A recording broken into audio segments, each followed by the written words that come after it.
So the most significant aspect of our policy will be to bring agriculture into the emissions trading scheme on the 1st of January 2013. We've put out a plan to support cuts of 40% by 2020 and 90% by 2050. There's tremendous gains that can be made in transport. Transport has increased emissions quite dramatically since 1990, and there's huge gains we can make in transport. So the Maori Party as a whole, really understands that climate change is important. So looking at our responsibilities as Kaitiaki is very important. But we are a safe pair of hands to be involved in these issues, and to do that you have to balance the interests of communities as well as the environment, as well as the economy. And going forward, we say a 10 to 20% reduction in emissions by 2020 is realistic, challenging but achievable, and we're committed to that longer term target of a 50% reduction in New Zealand's emissions by 2050. Labour actually gained a lot from your opening entry. Russell's in trouble. Tina's gained, and Nick's the big mover on this one.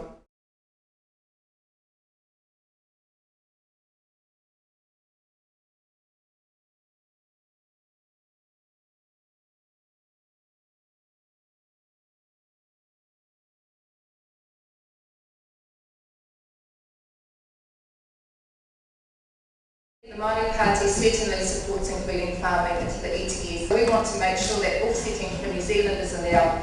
Let us take land that would otherwise be best suited for other land uses and offset that with larger tracts of afforested land to balance those things out. If you attempt to put agriculture into the ETS with 30,000 participants at the beginning of 2013, the consistent advice of officials is that we are dog's breakfast and a mess, given the complexities of putting agricultural emissions into that ETS scheme. The revenues that come from bringing agriculture into the emissions trading scheme will ramp up massively the amount of research and development spending that is available to the private sector. Given the structure of our economy, that will inevitably help farmers enormously to work on the research and the technologies that are needed to meet the challenges of climate change. Actually, it's also about opportunity.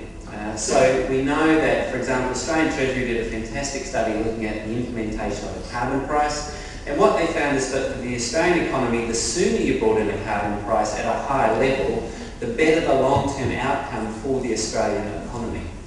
Because actually it was all about investments and attracting investments into low carbon areas, rather than having a whole bunch of orphaned investments further down the track, because businesses said, oh, well, there's a low carbon price, we'll make these investments now, and then they face a higher carbon price later, and those investments effectively get wasted.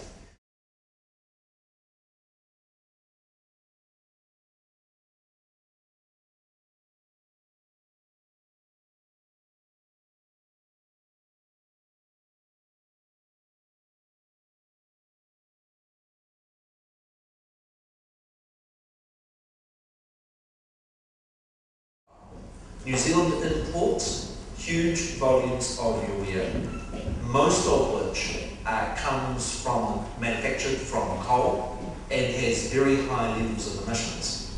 And so in judging whether it is in climate change interests or not, you need to look at what is the emissions of manufacturing urea in New Zealand from lignite vis-a-vis what the level of emissions are of that urea being imported internationally. Under Labour, lignite extraction proposals will be subject to a national policy statement on biofuels, which will be based on the work of the Parliamentary Commissioner for the Environment. Now, her recent report on biofuels, and she treats lignite as just another biofuel, shows that wood is actually the only long-term viable biofuel in New Zealand, as technology permits the use of wood in that way. And this actually should be the focus of future biofuel development. Actually, we need to transition our agriculture away from this kind of agricultural intensification or industrial agriculture, which we've moved rapidly into over the last decade, as our consumption of urea has absolutely skyrocketed, and the importation of urea has gone through the roof, which means that it's resulting in massive water pollution.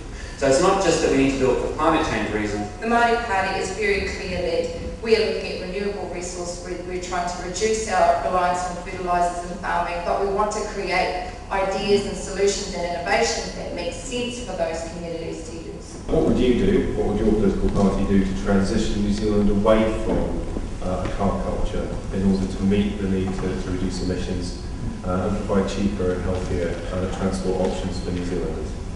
Congested traffic is the worst for emissions and particulate pollution, and I make absolutely no apologies for wanting to improve the efficiency of our roading network. Spending some money on trying to look at other innovations around transport are really important, and we're not doing a lot in that space. We're accepting that roading is the only way, and I think we need to spend a lot more time and energy on working out what is a better way.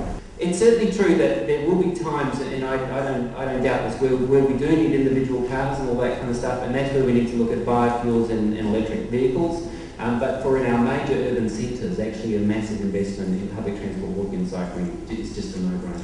On the personal transport side, look, obviously people aren't going to abandon their cars instantly, but we do need to do so much more in biofuels, so much more in electric vehicles. Do support the moratorium and ban on deep sea oil drilling. We support the iwi, and if that's what they want, and if that's what they're pushing, we will be 100% behind them. No new drilling until safeguards are in place and clear liability for those who are responsible for spills. The biggest mover in this climate debate to be Chauvel.